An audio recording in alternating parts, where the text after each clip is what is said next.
Hello students, technical study সেন্টারে সবাইকে স্বাগত। আজ হচ্ছে আমি তোমাদের সাথে বিসিএসআর টেকনিক্যাল স্টাডি সেন্টারের পক্ষ থেকে দেখো তোমাদের সামনে একটা নোটিফিকেশান দেখা যাচ্ছে। সম্পূর্ণ বাংলায় নোটিফিকেশানটা ব্যবস্থা করা হয়েছে যাতে তোমরা পুরোপুরি পিওরভাবে জিনিসটা বুঝতে পারো বা তোমাদের কাছে একটা স্বচ্ছ ধারণা তৈরি হয়ে যায়। এটা 2/1/2025 তারিখে মানে 2রা জানুয়ারি এটা পাবলিশ করেছে আরআরবি, রেলওয়ে রিক্রুটমেন্ট বোর্ড।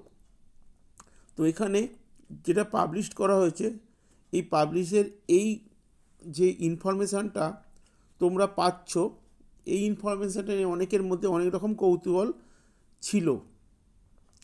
কারণ কি, কয়েকটা রিক্রুটমেন্টের আগে থেকেই এটা বলা হচ্ছিল যে রেলের টেকনিশিয়ান বা এলপি যে এক্সামগুলো হচ্ছে, সিম তার যে প্রসেস, গ্রুপ ডির জন্য ন্যূনতম যোগ্যতা যেটা ম্যাট্রিকুলেশন বা মাধ্যমিক পাস ছিল, সেটা কিছুটা পরিমাণ সিট আইটিআইদের জন্য বেঁধে দেওয়া হয়েছে।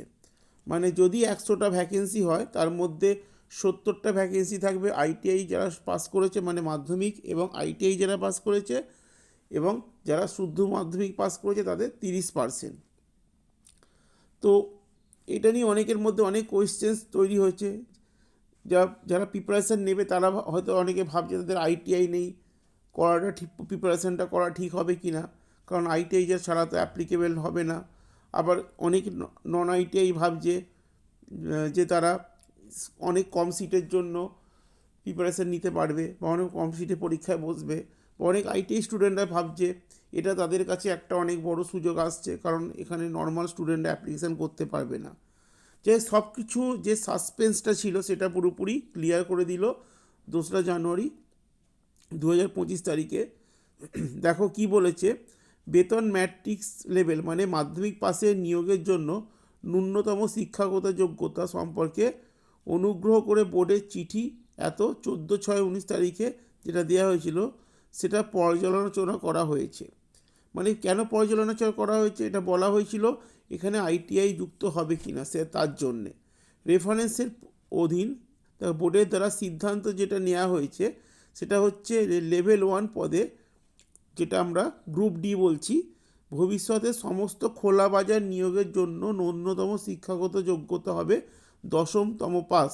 মানে খোলা বাজার বলতে এখানে সবার জন্য বলা হচ্ছে, মানে ক্লাস 10 পাস বা মাধ্যমিক পাস হতেই হবে, তাহলে গ্রুপ ডি অ্যাপ্লিকেশান করা যাবে। কেউ যদি আইটিআই পাস নাও করে থাকো তাহলেও গ্রুপ ডি অ্যাপ্লিকেশান করতে পারবে। আর কেউ যদি 10 ক্লাস পাস বা ম্যাট্রিকুলেশন পাস করার পর আইটিআই করে থাকো তাও তোমরা অ্যাপ্লিকেশান করতে পারবে। ঠিক আছে, তো আশা করি জিনিসটা তোমাদের কাছে স্বচ্ছ ধারণা তৈরি হয়ে গেল। আগামী দিনে যে ফুল নোটিশ আসছে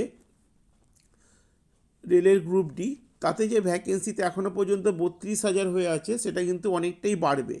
সুতরাং এটা ভেবে নাও, ভ্যাকেন্সি ভালো বাড়বে, সেই উপর ভিত্তি করে তোমাকে কিন্তু এগোতে হবে। কারণ তোমার কাছে অলরেডি ক্লিয়ার হয়ে গেছে একজন নন আইটিআই স্টুডেন্টও কিন্তু এই গ্রুপ ডি অ্যাপ্লিকেশান করতে পারবে।